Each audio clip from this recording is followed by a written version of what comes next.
Saya John Alexander Stepu NIM 20050221. Saya akan mempresentasikan materi tentang perusahaan-perusahaan yang mengubah marketingnya dari legacy marketing menjadi new wave marketing. Hal ini saya lakukan untuk memenuhi tugas mata kuliah digital business.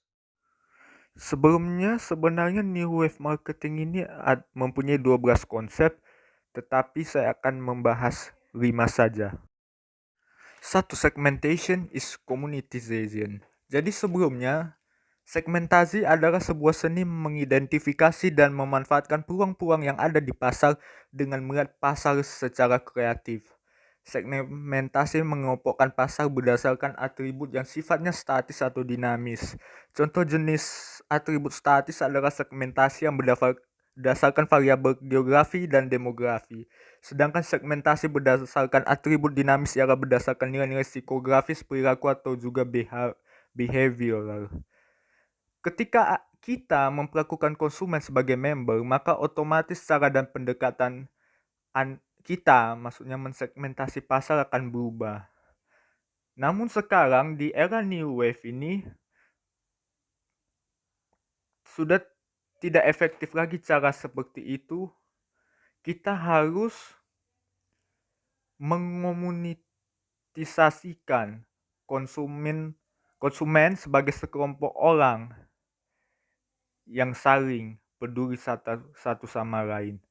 Jadi maksudnya pemasar harus bisa membentuk suatu komunitas. Jadi ini ada dua cara ya. Satu, membentuk suatu komunitas, atau bisa memanfaatkan komunitas yang ada untuk mendukung aktivitas pemasaran. Dalam komunitas itu ada ikatan antar anggota komunitas karena mereka memiliki faktor pengikat seperti kesamaan hobi, interest, nilai, dan sebagainya. Karena berbeda dengan segmentasi di mana antar anggota tidak saling kenal dan juga tidak peduli. Jadi kalau dalam communitization dia sudah lebih spesifik pengelompokan kelompok masyarakat itu. Kalau dia segmentasi, dia masih umum. Seperti segmentasi anak-anak. Anak-anak itu maknanya luas. Ada anak sekolah, maksudnya anak sekolah dasar, anak SMP, SMA, ada juga namanya PAUD, ada namanya TK, seperti itu, luas dia makna anak-anak itu. Oleh karena itu harus dikomunitisasikan dia. Harus bisa dia komunitas yang mana itu maksudnya pasal kita itu. Pada contoh saya mengambil perusahaan McDonald. McDonald ini kalau kita lihat dari sejarahnya memiliki segmentasi pasar ke semua kalangan, baik itu anak-anak, remaja, maupun dewasa. Dulu McDonald mempunyai pendekatan membuat figur badut seperti Ronald McDonald untuk menjangkau anak-anak secara umum. Tidak peduli dia mau anak-anak PAUD, TK, atau anak-anak sekolah, pokoknya secara umum. Lalu pemasaran McDonald berkembang, dan terkhususnya di tahun 2021 ini McDonald memutuskan untuk bekerja sama dengan boyband Korea Selatan yang bernama BTS ini. Mengapa McDonald mau tertarik menggait BTS ini? Karena BTS ini pertama memiliki fandom yang terbanyak di dunia untuk saat ini. Lalu BTS dinilai mempengaruhi pada anak muda. BTS mempunyai prestasi sebagai perwakilan dari Korea Selatan di PBB yang bahkan sampai sekarang masih menjadi perwakilan di Korea Selatan yang sering menginspirasi anak muda mulai dari bicara COVID-19, perubahan iklim, Bahkan BTS ini memiliki daya tarik seperti parasnya, lagu-lagunya, fashion yang digunakan. BTS ini dianggap berpengaruh bagi anak-anak muda dalam menjaga perubahan iklim, contohnya seperti memakai seteran ramah lingkungan, yakni maksudnya pakaian daur ulang yang didesain oleh perusahaan Recode, perusahaan pakaian dari Korea Selatan. Lalu contoh dari musik atau lagu BTS yang berpengaruh itu contohnya lagu No More Dream yang yang dianggap bisa membangkitkan semangat anak muda supaya tidak terpuruk. Dan BTS selalu konsisten menyemangati anak muda. Bahkan di pandemi COVID-19 ini BTS dianggap menjadi patron yang berpengaruh dalam menyemangati anak muda supaya tidak berputus asa pada pandemi COVID-19 ini.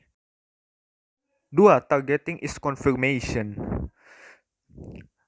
Usai kita bisa mengidentifikasi sejumlah komunitas, kita akan mengkonfirmasi ke komunitas mana kita akan bergabung. Komunitas berkembang tidak hanya memberikan keunggulan kompetitif bagi perusahaan atau merek, tetapi juga keuntungan beradaptasi sekaligus membuat taruhannya lebih tinggi dari sebelumnya dengan makin bertumbuhnya media sosial. Jadi, saya mengambil contoh di sini kerjasama antara McDonald dengan BTS. Setelah produk BTS meal dipromosikan ke komunitas, ke publik, terkhususnya iklan ini kena kepada komunitas fandom BTS yakni ARMY, lalu dikasih tahu bagaimana cara dikonfirmasi, bagaimana cara mendapatkan produk itu. Oleh karena pandemi COVID-19, maka produk itu bisa didapatkan melalui pemesanan seperti Gojek dan Grab secara online maksudnya. Lalu komunitas ini memberikan keunggulan kompetitif karena fandom BTS adalah fandom terbesar di dunia untuk saat ini. Bahkan mungkin boyband Korea pun juga termasuk terbesar fandom BTS ini. Lalu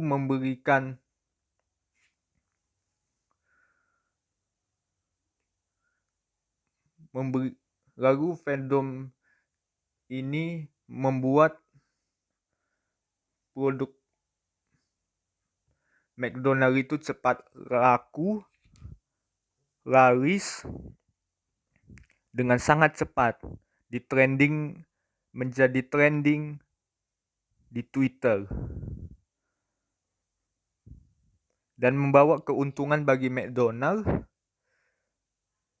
karena di masa pandemi yang dimana tidak boleh berkumpul publik terlalu ramai, dan keuntungan bagi fandom BTS itu karena mendapatkan kotak makanan BTS dan juga produk saus Korea, cita rasa Korea yang pada produk BTS meal itu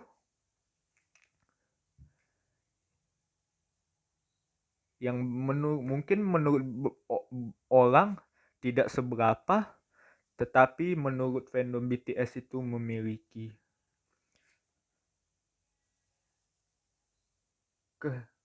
kehebatan, kesayangan, kebanggaan. 3. Promotion is conversation. Ini merupakan upaya menciptakan percakapan baik antara produsen dengan konsumennya maupun konsumen dengan konsumennya lainnya. Berbeda dengan promosi yang sifatnya satu arah dan atas bawah, dalam percakapan semua pihak yang terlibat adalah sejajar. Maksudnya dalam zaman sekarang pemasaran itu tidak hanya dilakukan satu pihak oleh si penjual produk itu saja, tetapi antara sesama konsumen juga bisa menjadi pemasar produk itu bagi pihak yang lain. Itu artinya. Contohnya ini saya ambil dari McDonald yang bekerja sama dengan BTS. Jadi oleh karena BTS ini mempunyai fandom yang sangat banyak, jadi sesama penggemar dari BTS ini dengan sengaja memviralkan produk McD yakni BTS Meal ini di Twitter atau di platform media sosial lainnya, bisa Instagram, bisa TikTok. Dan itulah maksudnya poin nomor 3 ini sendiri, sehingga McDonald mendapat keuntungan yang sangat banyak yang disebabkan oleh antusias fandom BTS yakni ARMY itu. 4. Service is care. Saya mengambil contoh perusahaan Chick-fil-A. Ini merupakan restoran cepat saji di Amerika Serikat yang berdiri tanggal 23 Mei 1946, yang didirikan oleh Samuel Truth Cathy, yang terkenal dengan sandwich ayamnya. Jadi mereka selalu mengkampanyekan banyak makan ayam daripada makan daging sapi, yang bertujuan untuk menarik pelanggan membeli produk mereka. Dan stafnya yang sangat sopan. Mereka mencetak 86,0 dalam kategori layanan pelanggan terbaik Forbes 2018 berdasarkan survei MS Money dan American Satisfaction Index atau ACSI. Jadi, saya akan jelaskan sedikit mengenai pelayanan stafnya. Yang pertama, dari pelayanan drive-thru yang sangat cepat daripada restoran cepat saji lainnya, dan tutur kata dan perlakuan, tingkah laku dari stafnya yang sangat sopan, seperti mengucapkan sapaan, "Halo, selamat pagi. Selamat datang di Chick-fil-A. Ini adalah hari yang baik yang diciptakan oleh Tuhan kita Yesus Kristus." Dan kebetulan pula rata-rata mayoritas stafnya tersebut beragama Kristiani, dan pendirinya Chick-fil-A ini adalah penganut Kristiani yang taat, yang dalam pesannya selalu memprioritaskan nilai-nilai Kristiani dalam pelayanan restoran tersebut. Meskipun banyak kontroversi, tetapi mereka selalu memberikan pelayanan yang terbaik. Bahkan mereka tidak segan-segan untuk melakukan keinginan yang diminta oleh pelanggan selama mereka bisa penuhi, seperti ketika ada kentang goreng yang menurut customernya atau pembelinya ini ketebalan, mereka tidak segan-segan untuk menipiskan kentang goreng itu. Dan karena perlakuan inilah restoran ini masih berdiri sampai saat ini. Dan mereka juga memiliki kebijakan menutup restorannya pada hari Minggu supaya karyawannya bisa beribadah dan bisa berkumpul bersama keluarga. Padahal hari Minggu adalah hari yang potensial dalam mendapatkan pelanggan sebanyak-banyaknya. Tetapi meskipun demikian, lucunya pelanggan keesokan harinya pada hari Senin, maka mereka mendapatkan antrian pelanggan yang sangat panjang bahkan keluar toko Chick-fil-A ini. Ini karena pelayanan mereka sudah terpercaya dan burger daging ayam yang menurut mayoritas warga di Amerika Serikat yang sangat baik. Jadi itu saja.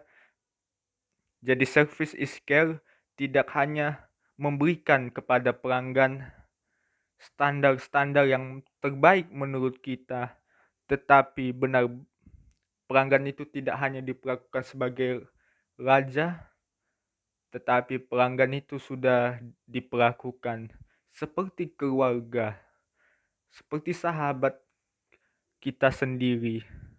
Benar-benar peduli sama kebutuhan dan keinginannya. Sudah sangat-sangat mendalam rasa afeksinya itu. Itulah service is care. 5. Process is collaboration. Agar lebih kompetitif, perusahaan tidak bisa berjalan sendiri. Ia harus mampu menjalin kolaborasi dengan banyak pihak. Dengan kolaborasi ini, perusahaan bisa menawarkan nilai lebih kepada pelanggan dan tentunya lebih kompetitif.